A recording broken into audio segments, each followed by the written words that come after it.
Jaya Radha Madhava Kunja Bihari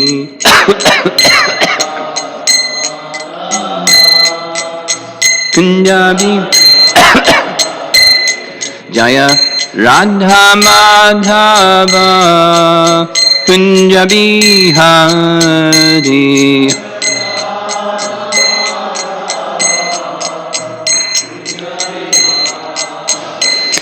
Gopi Jana Balabha Girivardhari Girivardhari Gopi Jana Balabha Girivardhari Girivardhari Jasodanandana Brajajanaranjana Jasodanandana Brajajanaranjana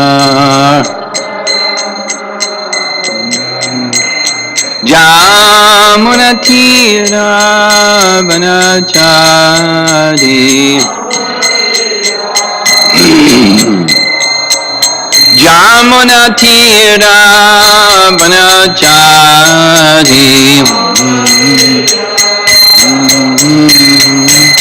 Jaya Radha Madhava Kunja Bihari Madhava Kunja Bihari Jaya Radha Madhava Kunja Bihari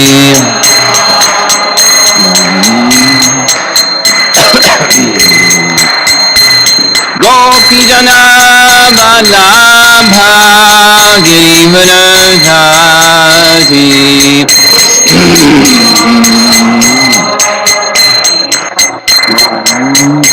Gopi Jana Balabha Girivardhari Girivardhari Jasodanandana Brajajanaranjana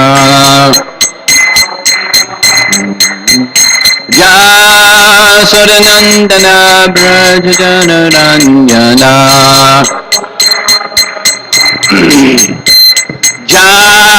Jamunatira Vanachari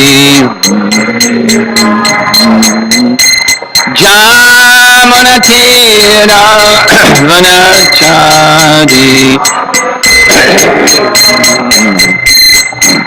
Jaya Radha Madhava Kunja Bihari Madhava Kunja Bihari Jaya Radha Madhava Kunja Bihari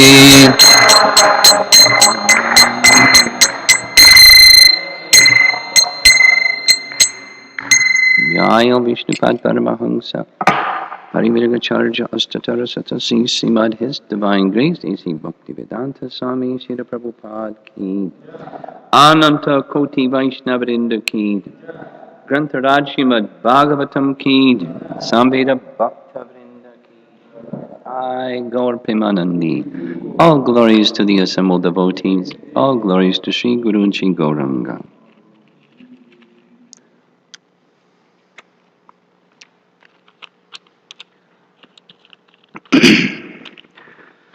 Om Namo Bhagavate Vasudevaya. Om Namo Bhagavate Vasudevaya. Om Namo Bhagavate Vasudevaya.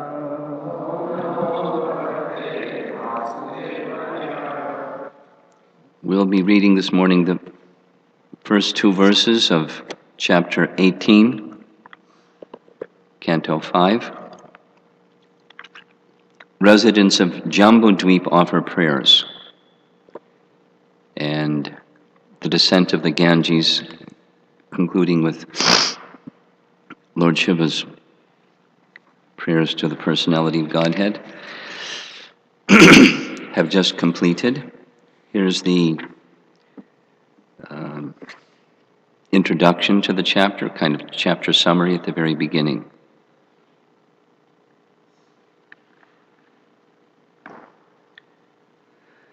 In this chapter, Shukadeva Goswami describes the different varshas.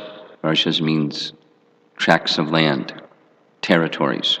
The different varshas of Jambudweep, and the incarnation of the Supreme Lord worshipped in each. The predominating ruler of Bhadrashva Varsha is Bhadrashrava. He and his many servants always worship the incarnation known as Lord Hayagriva. At the end of each kalpa, when the demon Ajnana steals the Vedic knowledge, Lord Hayagriva appears and preserves it. He then delivers it to Lord Brahma. In the land known as Hari Varsha, the exalted devotee Prahlad Maharaj worships Lord Nrsingadev. The appearance of Lord Nrsingadev is described in 7th canto, Srimad Bhagvatam. Following in the footsteps of Prahlad Maharaj, the inhabitants of Hari Varsha always worship Lord Nrsingadev to receive from him the benediction of being engaged in his loving service. In the tract of land known as Ketumala Varsha, the Supreme Personality of Godhead, Lord Rishikesh, appears in the form of Cupid with a capital C, as opposed to the demigod of the same name. There's a demigod. Cupid is an expansion, partial expansion of the personality of Godhead. It's a long description in the 10th canto, Pradumna. But here it's Lord Rishikesh, the goddess of fortune, and the demigods living there engage in his service day and night, maintaining himself in 16 parts. Lord Rishikesh is the source of all encouragement, strength, and influence. The conditioned living entity has the defect of being always fearful, but simply by the mercy of the Supreme Personality of Godhead, he can rid himself of this defect of material life.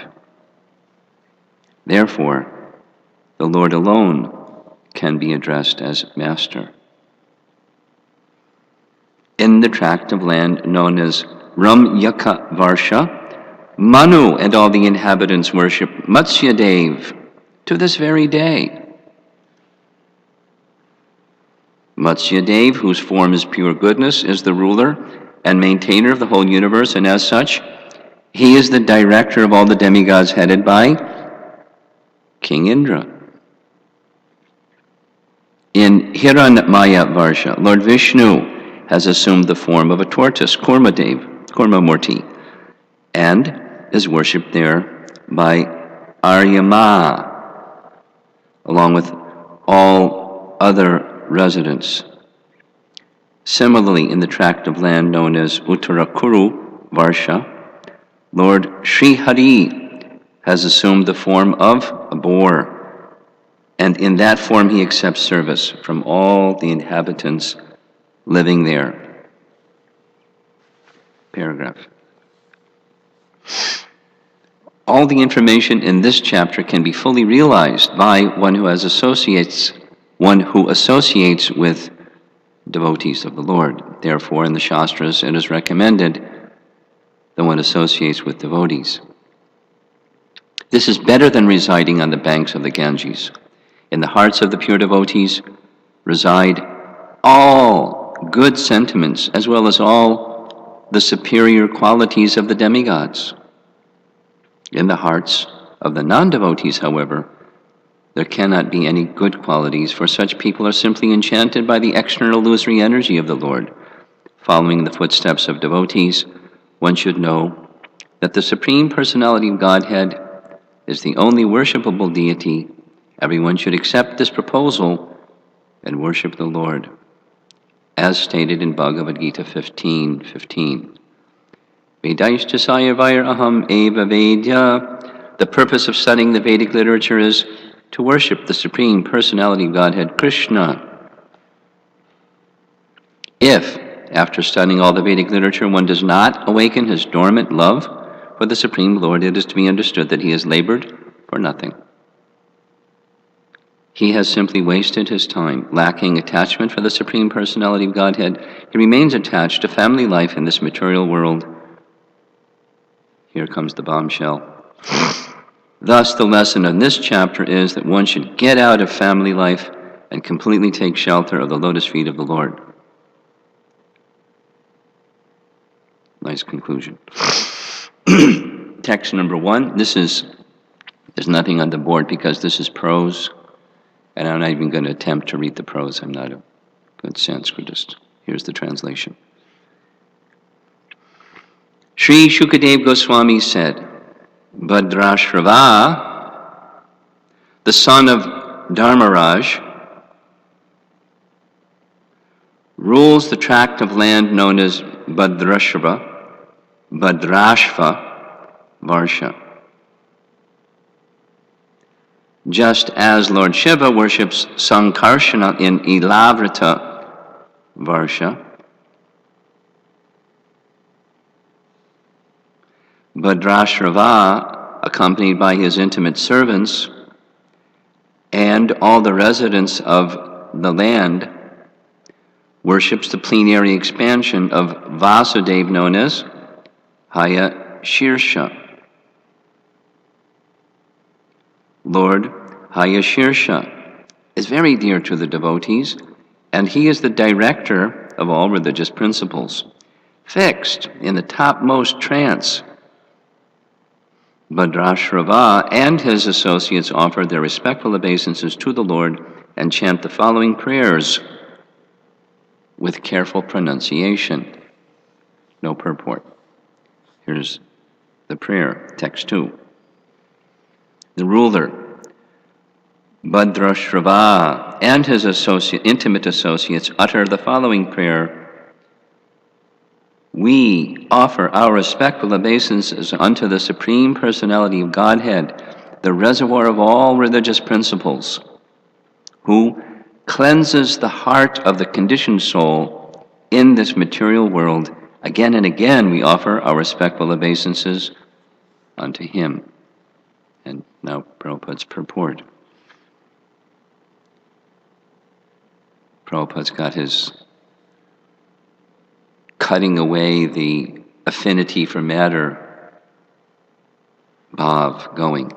So, foolish materialistic persons do not know that they are being controlled and punished at every step by the laws of nature. They think they are very happy in the conditioned state of material life, not knowing the purpose of repeated birth, death, old age, and disease. Therefore, in Bhagavad Gita, Lord Krishna describes such materialistic persons as mudhas, parentheses, rascals. Namam duskritano mudha prapadyante naradama. These mudhas do not know that if they want to purify themselves, they must worship Lord Vasudeva, Krishna, by performing penances and austerities. This purification is the aim of human life. This life is not meant for blind indulgence in sense gratification. In the human form, the living being must engage himself in Krishna consciousness to purify his existence. Tapo divyam putraka yena satvam shudyet. This is the instruction of King Rishabdev to his sons. In the human form of life, one must undergo all kinds of austerities to purify his existence. Yasmad Brahma Sokyam Tvanantam. We are all seeking happiness. But because of our ignorance and foolishness, we cannot know what unobstructed happiness really is. Unobstructed happiness is called Brahma Sokya, spiritual happiness. Although we may get some so-called happiness in the material world, that happiness is temporary. The foolish materialists cannot understand this. Therefore, Prahlad Maharaj points out, Maya Sukhaya Bharam Udvahato Vimudhan. Merely for temporary materialistic happiness, these Vimudhan, these rascals, are making huge arrangements, and they are baffled, life after life.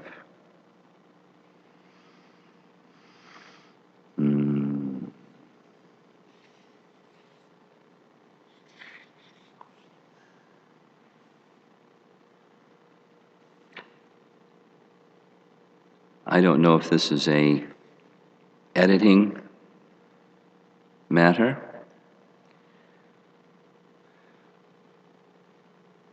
Jitendriya, are you going to write to Dravida about that question, the editing question we brought up yesterday? Huh? Sure. Could you have this amazing memory? Can you remember this one? In the chapter summary, it says Bhadrashrava worships Hayagriva. It says it twice. In the verse, it says he worships Hayashirsha twice. So, are they the same person? Hayagriva and Hayashirsha? Or what? Is it an editing mistake? In the chapter summary, it's Hayagriva. In the verse, it's Hayashirsha, twice and twice.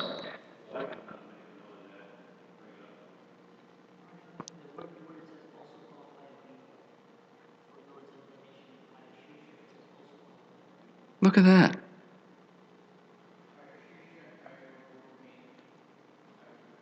I couldn't hear you. They're the same person. Just two names for the same person.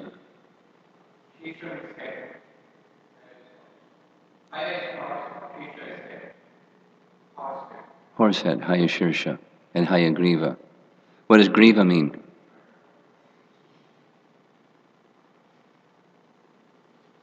Okay. Thank you. Hayashirsha, Hayagriva. Could you do the assignment of finding out what Griva means? Let us know tomorrow morning. Whoops, I won't be here tomorrow morning. You can let me know.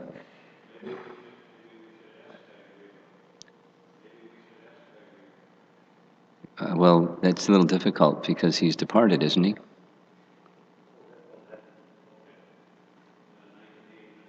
Yeah, he's gone. Okay, so back to the verse.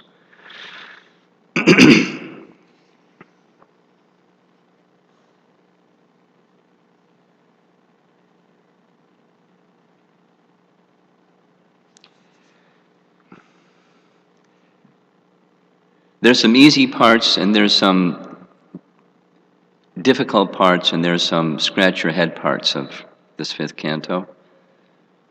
And how to understand what's Jambu Dweep is one of the scratch your head ones. According to what I've understood, at least from Sadhuputa's writing, it can mean different things.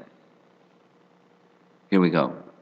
Here's a Sadhuputa little mini excerpt. According to Sadhuputa,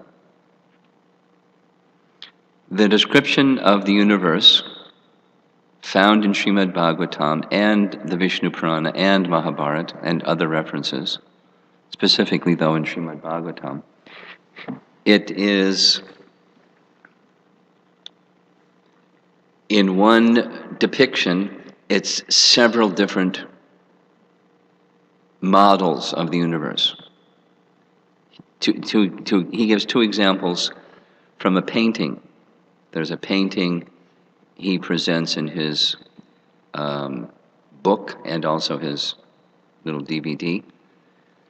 There's a biblical story and there's also a Bhagvatam story. The biblical story is a picture of one of Christ's disciples, the fisherman, whose name I can't remember, who captures a fish, and when he brings his net in and he opens up the fish, inside the fish there's a gold coin. So there's a picture of the fisherman catching the fish. And then in the middle is one painting. And then that same person is having a conversation with a tax collector from the government. And then there's some other people there. And the issue that's being demanded of the fisherman is, who does this belong to? The gold coin. Does it belong to the government? Or does it belong to God? Or does it belong to you? They're like trying to catch the followers of Christ and find him breaking the law so they can put him in jail and, keep him out of the public eye. And then the last picture is the fisherman is handing the gold coin to the tax collector. One painting, and if you know the biblical story, it makes sense. It's depicting a series of events in one painting. And if you don't know the story, it's confusing. Because here's the fisherman, here's the fisherman, here's the fisherman, here's the tax collector, here's the tax collector, and in one painting. It's confusing. And then there's some people, and then there's no people, and then... So, what's going on? It's a little bit like that with the Bhagavatam. What's going on? Then another is he shows a painting of Brahma Vimohan Lila. There's the picture of Brahma flying over the place where the cowherd boys and Krishna are having their lunch, and the cows are nearby, the calves, and he's on his swan carrier overseeing the scene. And it's one painting, and then the next scene is he's taking the cows and putting them in a cave, and you see Krishna and the cowherd boys sitting having their lunch. And then the next picture is, in the same painting, is Lord Brahma offering prayers to Krishna. So if you know the Leela, it's really nice. If you don't know the Leela, it's confusing. Sariputta asserts, similarly, in the 5th canto, there's several models which are not being differentiated. Now we're talking about this model, now we're talking about that model, and now we're talking about another model, and there's 4 models. And if you don't know what the models are, if you don't know the story, it's what's going on. That's where we're left, commonly, like, what's going on? So, without going into further, what Sariputta says, how that there's 4 models thing applies to this chapter, I don't know. He maybe says it and I don't know what he says, and maybe he's not got it right, I don't know. But so, it could be this Earth planet and their different tracts of land on the Earth planet, at least Central Asia is one of the 4 models. And then there's a vertical model, planets within the lower, middle, and upper planetary systems. That's another model. And then a third model is the model of our solar system. And I don't know which one this one is referring to, but don't worry about it. Your path back to Godhead is not being blocked because you don't know. Minimally, we're getting the indication there are different varshas, whether it's on this planet or in the universe or wherever it is. There are tracts of There's places where personalities reside, specifically because we're a little familiar with Prahlad Maharaj, Harivarsha. And Prahlad Maharaj in Harivarsha is worshipping, guess who? Lord Nrsingadev. And following him, the associates of Harivarsha are also worshipping Lord Nrsingadev. And we are going to hear in this chapter the prayers of Prahlad and his associates in Harivarsha as they offer their prayers to Lord Nrsingadev. And so that's the part that's consistent and is like really easy. That's the really easy part, is elevated souls worship the personality of Godhead. And according to location and according to mood, there's different forms of the personality of Godhead that are exhibited to the residents. And they love that form, and he reciprocates with their love. And that's bhakti. The personality of Godhead, the cause of all causes, has great affection for his devotees, and the devotees have great affection for him. And it's the position of transcendental love. Now, these are all places within this material world. It's where we are in the material world, Devidam. And it behooves us, following these exalted souls, to worship the personality of Godhead. And there's different moods of worship of the personality of Godhead, and we're getting a nice display or array of the moods of worshiping the personality of Godhead. Here's another example of that. In the second chapter of Canto 10, there's prayers by the demigods to Krishna, who's in the womb of Devaki. And each demigod, according to their position and their mood, they offer prayers. And different prayers according to their different moods, although it's one person.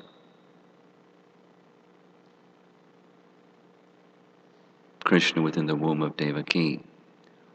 Similarly, when in Canto 7, when the demigods come before Lord Nrsingadev to offer their prayers to pacify him, you can try, make a correlation between the prayers they offer to Krishna and the same demigod, the prayer they offer to Lord Nrsingadev. There's symmetry in their mood. And they respect and worship and offer prayers to the same. And it's different than the next demigod, or the next demigod, but it's the same person, same Supreme Person.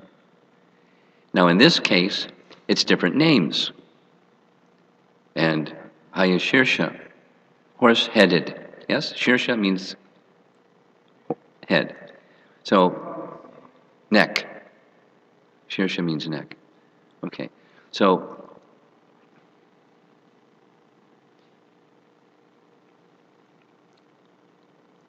in this case, the forms are different, but we should understand it's the same person, Supreme Person. Just as it's said here, the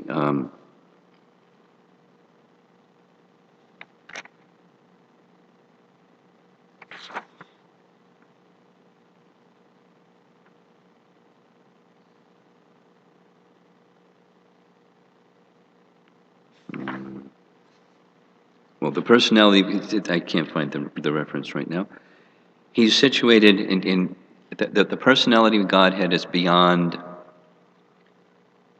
the influence of matter. He has a form, and his form is spiritual. And although it may have some semblance to something, a tortoise or a lion, half man, anyway, it may have some semblance to something of this world, that the form of the Lord is fully transcendental. And so what he delivers is also fully transcendental.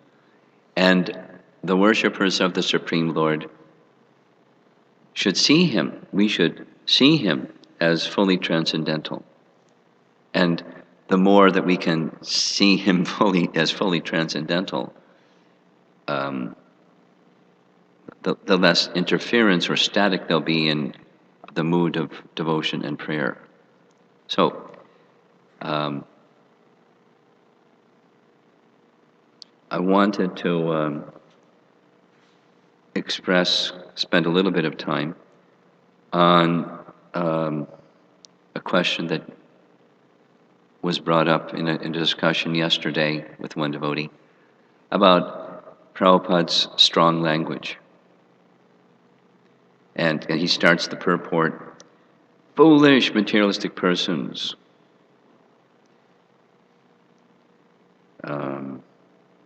rascals. Lord Krishna describes the materialistic persons as mudhas, rascals, and several times. So, why that harsh tone and language? So here's three things that to help appreciate why the strong language. In the last part of the purport, Prabhupada is quoting Prahlad Maharaj, speaking in the same language as Krishna speaks in Bhagavad Gita, Avajananti mam mudha manushim tanamashritam. His is Maya Sukhaya Bharam Udvahatovi Mudhan. This is not only Mudha, but V Mudhan, like particularly rascal-like. What is Prahlad Maharaj is not harsh. He's a little boy, and he's very gentle, very, very gentle. In face of Hiranyakashipu, he remains gentle. In dealing with his classmates, he remains gentle. And yet when he's speaking to his father, he's using this term. So I'm going to read the verse.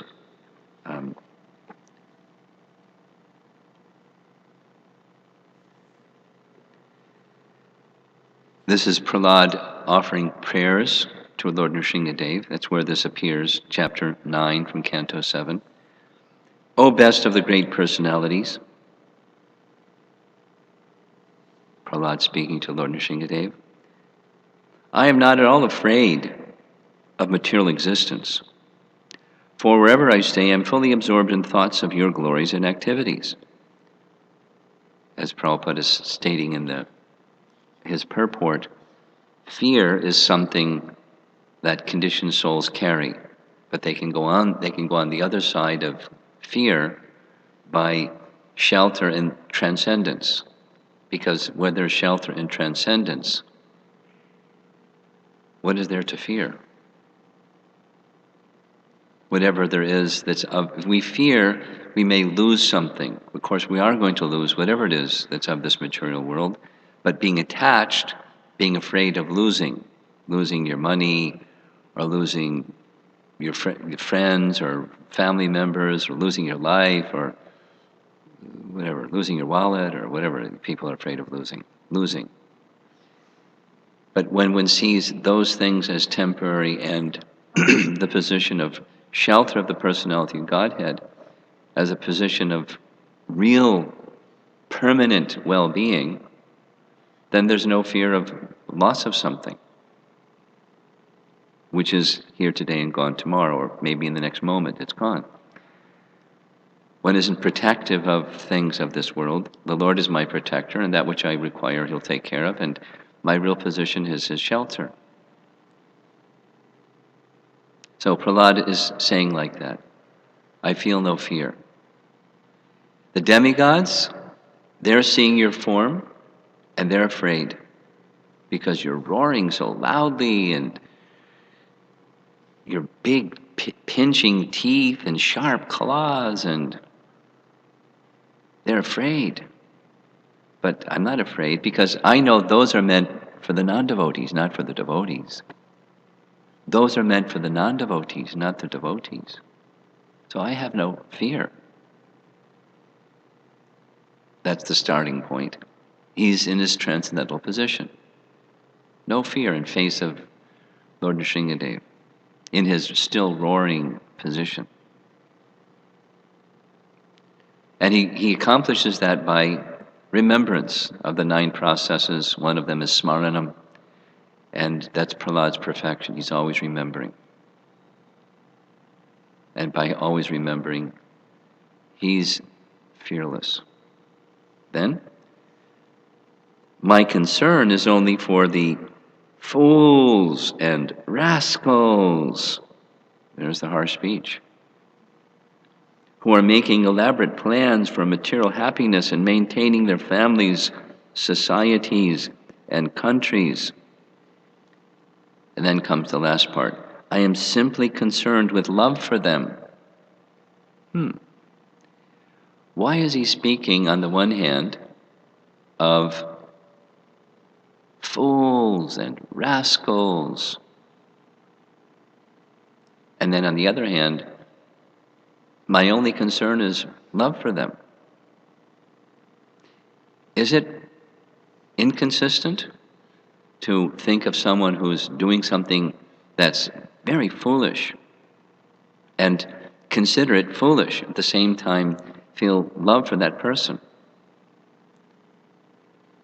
It's not inconsistent. And supposing, here's an expression that Prabhupada used on a number of occasions. When a gentleman sees a blind person heading for the ditch, they have to do something. They have to say something. A gentleman has to do that. And a transcendentalist like Prahlad Maharaj, who sees the misfortune of souls who are blindly attached, again, emphasis on blind, they're blinded by their attachment to the temporary, trying to find happiness in the temporary. They're devoid of this Brahma Sukh, and they're chasing after Maya Sukh, illusory happiness. Maya Sukhaya.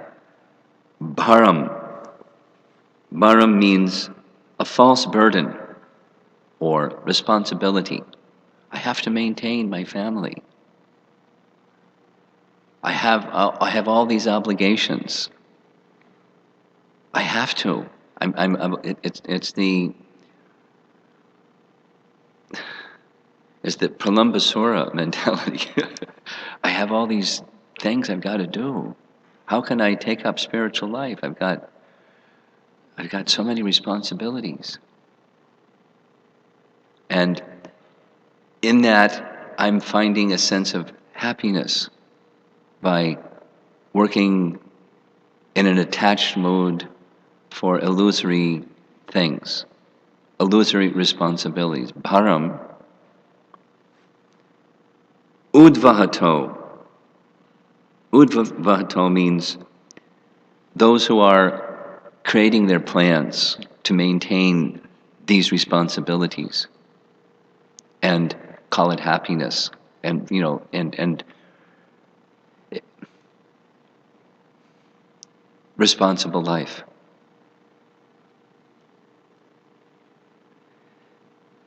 Now, short comment. In the West, Prabhupada remarked, one of the advantages of the degraded situation in America is people don't have attachment to family life. They don't have attachment, they just have attachment to sense gratification, but not so much the responsibilities of family life. And then, so religions in America that are very popular or spreading quickly, is they just place value in family, like the Mormon faith. Very, very strong family values. And because the paucity or absence of family value, people like it because it helps them stay together, and they really work at it. They really work at it. Their support structures for families, and somewhere God's in the picture, but a big deal is the family, and have a big family, and family support families, and the importance of family life. It doesn't go well with what Prahlad Maharaj is saying, and so then in India, it'll draw some chuckles, but it's very common, and it's still going on. When some member of the family, the younger member of the family, children or whatever, relative, starts taking up Krishna consciousness, the parents go, uh-oh. They may renounce their worldly responsibilities, like, drop out of society and become a renunciate. So they say, in moderation, but don't become a fanatic. And they, anyway, you from India, you know all of this. And from the parents' side, it's protecting their children so that they can grow in a responsible way within society. They're thinking in a very caring way about their dependents or their loved ones, and maintain the family structure. Because within the family, minus the family structure, things become very degraded, very quick, like in the West. Very degraded, very quick. Very degraded, very quick.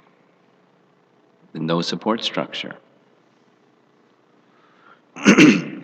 So we're aspiring transcendentalists, where we're hearing from Prahlad Maharaj the lamentation or concern. He says it twice. My concern is only for the fools and rascals who are making elaborate plans for material happiness and maintaining their families, societies, and countries. I am simply concerned with love for them. So his concern of love and his concern of identifying them as foolish and rascals are not, they're not contradictory feelings. So what does a transcendentalist do? Well, Prahlad Maharaj spoke to his classmates. He didn't, call them fools and rascals. He spoke about the futility of finding happiness through material activity, and step by step in different stages of life, because they were saying, no, we're young, we want to play. No. At every stage there's something that will keep you distracted and employed and totally wrapped up and bound in pursuit of happiness. At different stages of life, it's there. That's his instruction to his classmates. So let us take up, by his association, they took up. And they got slammed by the adults. Where did you get this? And it brought at least the attempted murder of Prahlad by his father for doing such a thing. But he was fearless, and the Lord protected him. So, is there room for strong language when there's love? And the answer is absolutely. And what if you say the same thing in soft language? For someone who's attached, for someone who's tuned into soft language, then they can take the soft language message, and that's very nice. And then what if people they're not tuned into soft language, and the blind person keeps heading for the ditch because they're attached? And then what? They fall in the ditch. And is the gentleman being responsible to just, okay, I'll speak softly, knowing they'll keep going and fall in the ditch? Now, there's two other things. We cannot imitate a liberated soul. We should not, Prabhupada said this, you cannot speak like I speak. I'm an old man, I can get away with it. You can't do like that. Of course, if you have a relationship with certain people, you can do like that. But if you don't have the relationship with people, you cannot do that like. But Prabhupada was, from his position as a empowered acharya, assigned by Bhaktisiddhanta Saraswati Thakur to take the message of Lord Chaitanya delivered to the English-speaking parts of the world, and contemplating in advance before he came and when he arrived and when he was here, how are these people going to understand this message? They're so steeped in ignorance and passion. How are they going to understand the message of transcendence? They're heading for the ditch. So he, not always, but certainly, on a number of occasions, he used very strong language. Why? Same as Prahlad. Out of love, of deep concern. Deep concern. And so such persons, if I speak softly, are they going to hear? I may have to speak strongly. And then maybe they'll hear. Now, maybe because of speaking strongly, some people back off and say, oh, this man speaks strongly. Are those persons going to accept if he speaks softly instead of back off because he speaks strongly? That's a judgment call that our founder Acharya made. He sometimes, in many cases, spoke very strongly, out of love. And that's the important thing, is to understand the place from which the speaking is coming, not exactly the speech, but the place from which the speaking is coming. Deep, deep concern. And then the last thing, I remember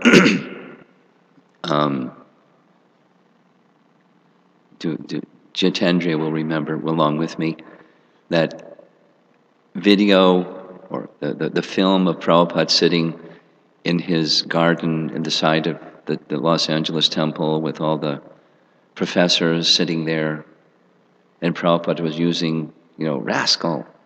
And one of the professors says, Swamiji, very respectfully, Swamiji, why do you use this word rascal? It's very strong. And Prabhupada wasn't unaware of how strong. He said, maybe you can say foolish. And Prabhupada moved his head and said, rascal is the sum total of all foolishness, or something like that. And laughed, and they laughed, and he just moved on. Then, in the end, towards when Prabhupada was leaving the world, he invited he requested for his godbrothers who were living in Vrindavan and elsewhere to come see him, and he apologized explicitly. On many occasions, I used very strong language. And he said, please excuse me for my offense. And they said, no, Swamiji, your intention was for preservation of pure devotional service. We understand your intention. There's no offense. There's no need to request forgiveness. No need to give forgiveness. We understand your intention. Something to that effect. I'm not quoting verbatim, but something to that effect. So on the one hand, he, strong. And then on the other hand, it was the place from which it was coming was a place of love and deep concern. So we cannot imitate. We must not imitate. But sometimes, depending upon the circumstance, and part of the circumstance is the relationship, is someone may speak strongly. One devotee commented to me once, Maharaj, you never chastise me. And is that because you think I can't take it? I said, definitely. Because you can't take it, I don't chastise. Can you please chastise? I said, I don't think you can take it, but I'll experiment.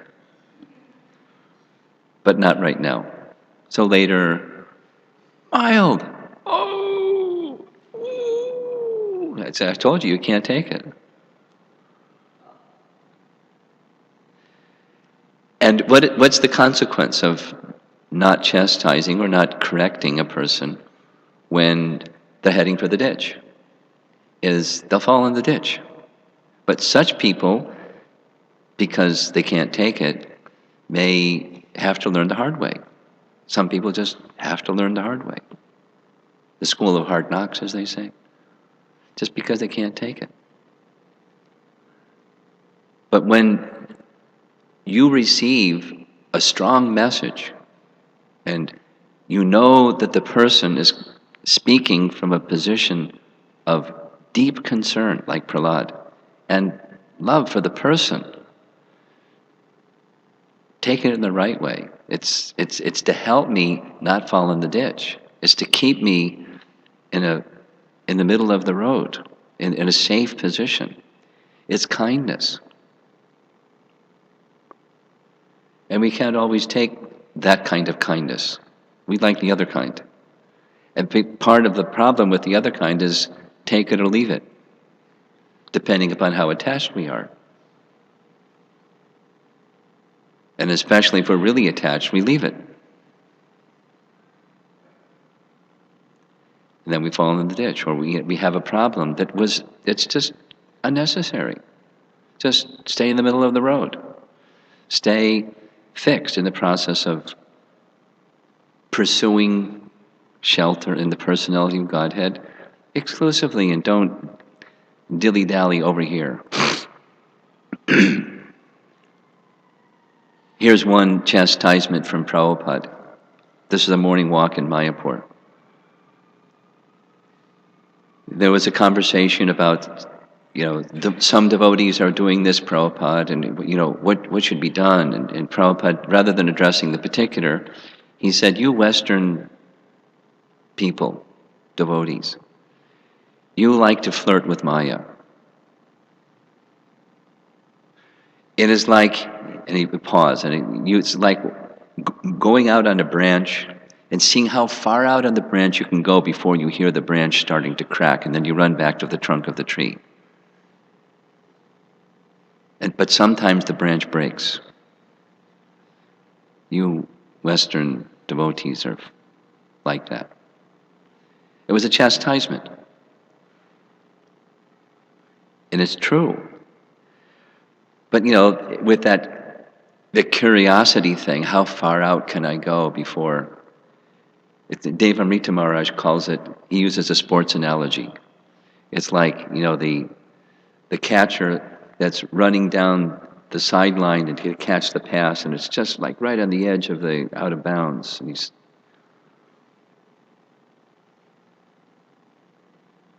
there are some devotees that live their life like that, like right on the edge. They're not like out, but they're like right on the edge, and they get a thrill out of that. And it's not safe. We don't like to see devotees in that risky position. Some people like the risky position. How far out can I go before I'm out of bounds? Or the branch breaks. So stay close to the fidelity with our teachings, and certainly in this matter of fundamental finding happiness in pursuit of temporary sense objects and bringing the senses to the sense objects and getting them and finding happiness, that tendency is so strong. And to hear strong language to check that tendency is needed. It's coming from a place of love, as we're finding in Prabhupada's purport here. Hare Krishna. Any comments or questions? Yes.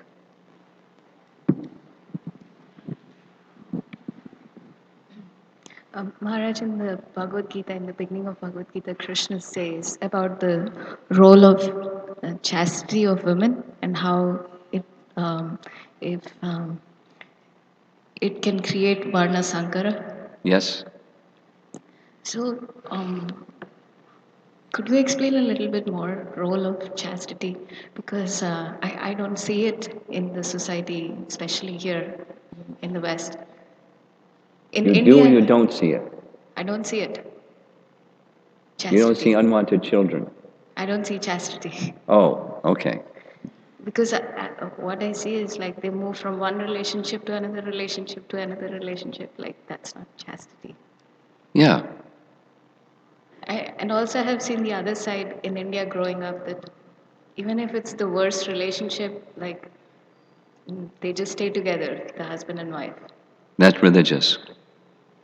Hmm? That's religious. And the bind is religious vow.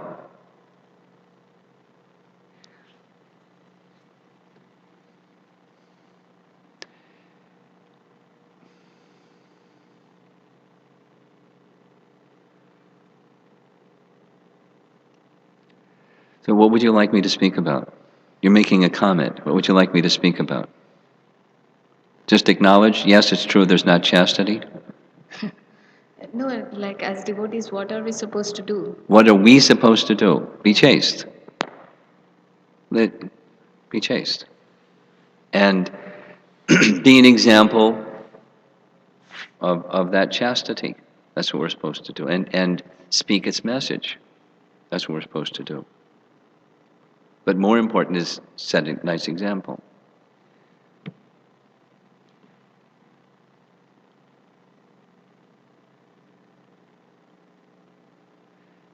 I'm tempted to say something from Prabhupada's teachings that may appear to be a little contradictory to your statement or the statement just made. There are places in Prabhupada's writings where he says that fidelity is necessary provided the husband is not. I can't recall the exact language, but it's not sinful. And if there is, if there's a point where in Prabhupada's teachings, if the husband is sinful or whatever, demoniac or is going by in their life going further and further and further and further and further away from Krishna, one may not be when one's obligation to follow is no longer there. I mean, I should get the exact language because it's important that it's what Prabhupada said and not something that he didn't say. But something like that.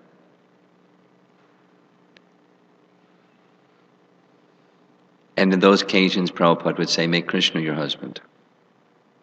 Because this was the early part where boys and girls came and they became married, and then, the husband would go cuckoo. And then what's the wife supposed to do when the husband goes cuckoo? And he would give this example. Make Krishna your husband. That's pretty elevated. But when stay protected, because that's an important position to be in, is to be protected for a woman to be. But the difficulty, Prabhupada also said, the difficulty for women is the lack of qualified men. And therefore, he was saying, women have become, they want independent and equal rights because there aren't qualified men. So the responsibility shouldn't be simply the women have to be infidelity with unqualified people, but the men should be qualified and the women should be faithful. The difficulty is a qualified person to be faithful to. So therefore, the training of men is equally as important as the training of women to be faithful. Without both of them, it's a mess.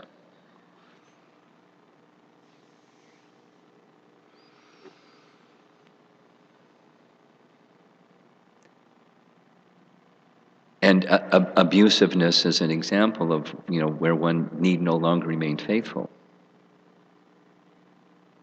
For example.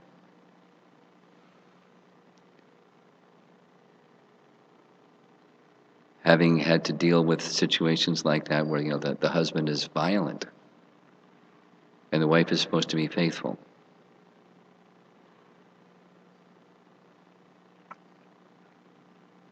Sometimes verbally, sometimes physically, sometimes both. And, I have to be faithful to my husband. If I've got bruises all over me and stuff like, it's like, you can't do that. Can't do that. Anything else? Jitendriya.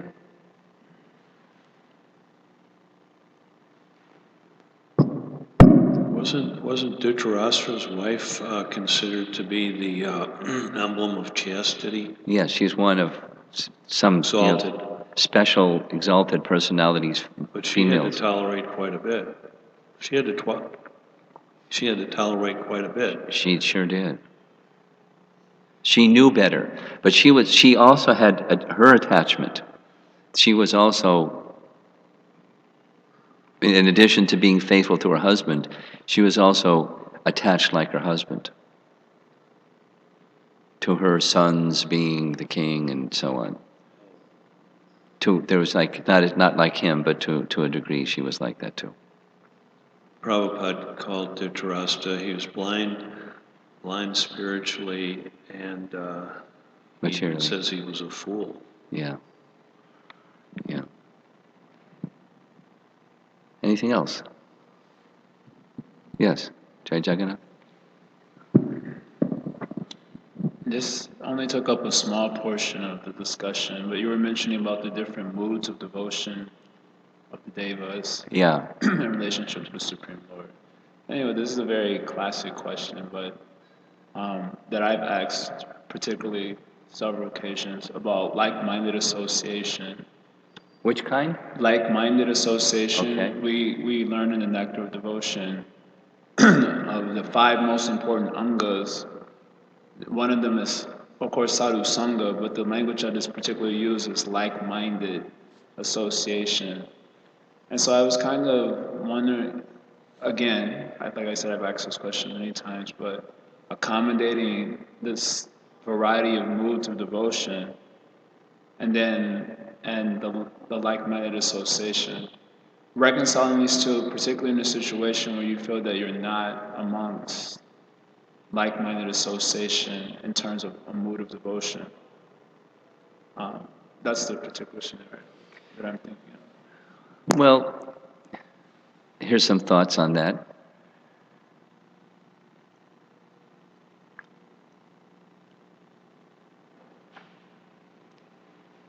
Unity and diversity is the initial thought. Even within like-minded association, there's diversity. Amongst the associates of Srimati Radharani, there are different personalities. Then there's the right-wing and left-wing gopis, but even amongst the left-wing gopis, they're of different mindedness, different ways of responding to situations.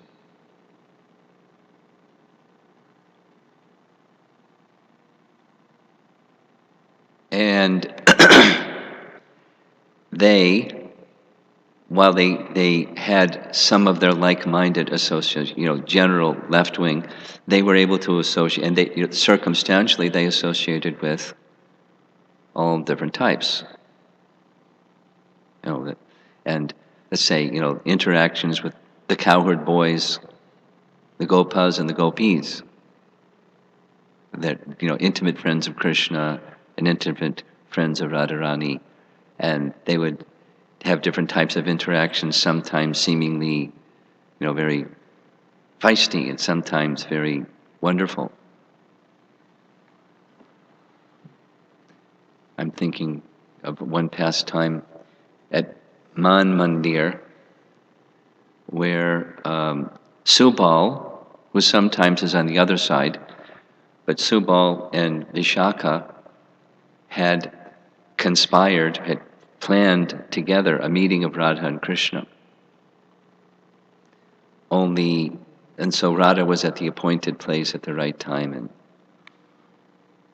Krishna got just waylaid because Padma approached Krishna saying Chandravali is in great distress, and somehow persuaded Krishna to go spend some time, and it took longer than he thought it would take. And anyway, so sometimes even with differences, there's,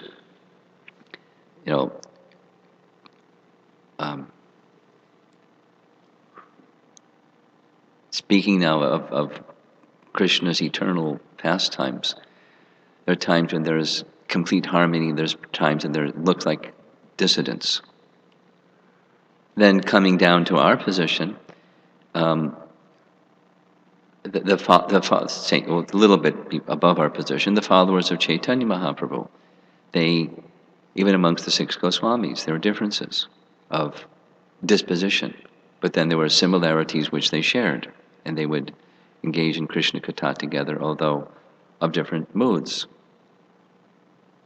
Or coming down a little bit, Bhaktivinoda Thakur and Bhaktisiddhanta Saraswati Thakur. Very different moods, very different approach. And Bhaktisiddhanta would sometimes criticize Bhaktivinoda.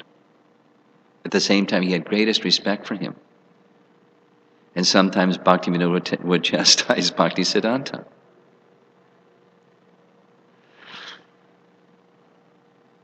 So there, and now in our position, we're just like trying to become, attached to Krishna, trying to get out of, the other kind. And that like-mindedness is what's important. And then there's diversity, like so much diversity. And within international society, my goodness, so much diversity. I was appreciating when we did during this yatra, and I've seen it in other circumstances, the Chinese devotees stay together. There were like 20 of them, and they all stay together. So some devotees were trying to give association to them, so they would feel accepted. But they were kind of like keeping to themselves. There's a nature to do like that. But then once they got to know one another, because of language differences, but it was a little difficult, so very strong relationships developed, although culturally very different. So especially for the International Society for Krishna Consciousness, looking at the big picture, for having appreciation for others who are different, and yet there's some essences, and then going down a little more into our lifestyle. Something that one of the devotees who was I'll just leave his name out because it's not important, but when it was the airport party and there were devotees doing book distribution at the airports all over the country, some of them like superlatively excellent, expert. But when we would go to Mayapur, they would spend their time not just with the book distributors, with different people and establish relationships, and sharing with them. It's really nice to appreciate another devotee and their mood and their service and their realizations from their service, and then their interest in hearing what your realization from your service, and the cross-pollination that makes for unity within diversity. So summary, it's some opportunity for like and some opportunity for diverse, kind of like the Old Testament. There's a season for all things. There's a time and place for coming together with like-minded persons. There's a time and place for diversity, especially in light of the desire of Lord Chaitanya, that let the people of the world come to hear the message of Lord Chaitanya, which Bhaktisiddhanta, for example, made a strong emphasis in his approach. The four sampradayas, and one can look at the differences, but he made emphasis of the similarities while honoring and respecting the differences. It was like a strong part of Lord Chaitanya's message and mood to bring them together, around the holy name, the Yuga Dharma. But so that there's differences. There's differences in mood, but there's a lot of similarity in an important level, not necessarily the deepest of levels, but the important level and of devotion to the personality of Godhead, and by that, then there can be appreciation and elevation. So time for both is my thought. Okay, and there, thank you very much, Prabhupada.